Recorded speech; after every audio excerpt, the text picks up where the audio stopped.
Mavoor media വാണിജ്യ വാർത്തയിലേക്ക് ഏവർക്കും സ്വാഗതം. വാർത്തകൾ വായിക്കുന്നത് ദേവി നന്ദന. കാർഷിക ശാക്തീകരണത്തിന്റെ പുതിയ തലമുറയ്ക്കായി NPCLന്റെ പുതിയ ശാഖ മാവൂരിൽ പ്രവർത്തനം ആരംഭിച്ചിരിക്കുന്നു. കർഷകരുടെ ഉന്നമനത്തിനായി കർഷകർ തന്നെ രൂപപ്പെടുത്തിയ ഒരു കൂട്ടായ്മയാണ് NPCL, നയാഗ്ലോറ ഫാമേഴ്സ് പ്രൊഡ്യൂസർ കമ്പനി ലിമിറ്റഡ്. NPCLന്റെ പുതിയ ശാഖ മാവൂർ പുൽക്കണ്ടി കോംപ്ലക്സിൽ മാവൂർ പഞ്ചായത്ത് പ്രസിഡന്റ് മുനിറത്ത് ടീച്ചർ ഉദ്ഘാടനം ചെയ്തു. ഡയറക്ടറായ പ്രജീഷ് ചെറുപ്പ സ്വാഗതം പറഞ്ഞു തുടങ്ങിയ ചടങ്ങിൽ managing director of NPCL Sindhu അധ്യക്ഷത വഹിച്ചു. മാവൂർ പഞ്ചായത്തിലെ വിവിധ കാർഷിക മേഖലകളിൽ പ്രാവീണ്യം നേടിയ കർഷകരെ ആദരിച്ചു.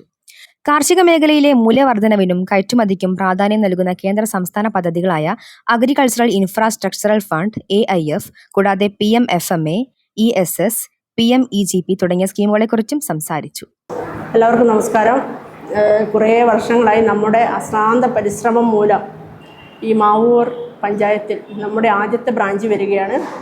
ഇതിനുശേഷം ഏകദേശം 26ഓളം ബ്രാഞ്ചസാണ് വരുന്നത്.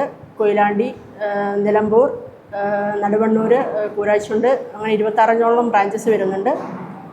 കാരണം നമ്മുടെ ഉദ്ദേശം എന്താണെന്ന് വെച്ചാൽ യുവതലമുറയെ കർഷക വൃത്തിയിലേക്ക് അടുപ്പിക്കുക, അതിലൂടെ ഒരു നല്ല വരുമാനം അവർക്ക് ഉണ്ടാക്കി കൊടുക്കുക, എന്നിട്ട് രാജ്യത്തിൻ്റെ സമ്പത്ത് വർദ്ധിപ്പിക്കുക എന്നാണ് നമ്മൾ ഈ NPCL എന്നതുകൊണ്ട് മെയിനായിട്ട് ഉദ്ദേശിക്കുന്നത്. P. അഹമ്മദ്, ക്ഷേമകാര്യ standing committee chairman, Shri Koyippally Haridasan, chairman of HTFC, Srinivasan, director, C. Ganesan, Yuva Morcha മുൻ സംസ്ഥാന general secretary, A. Sharath, Mavoor Yuva Morcha panchayat president എന്നിവർ ആശംസകൾ അർപ്പിച്ചു സംസാരിച്ചു.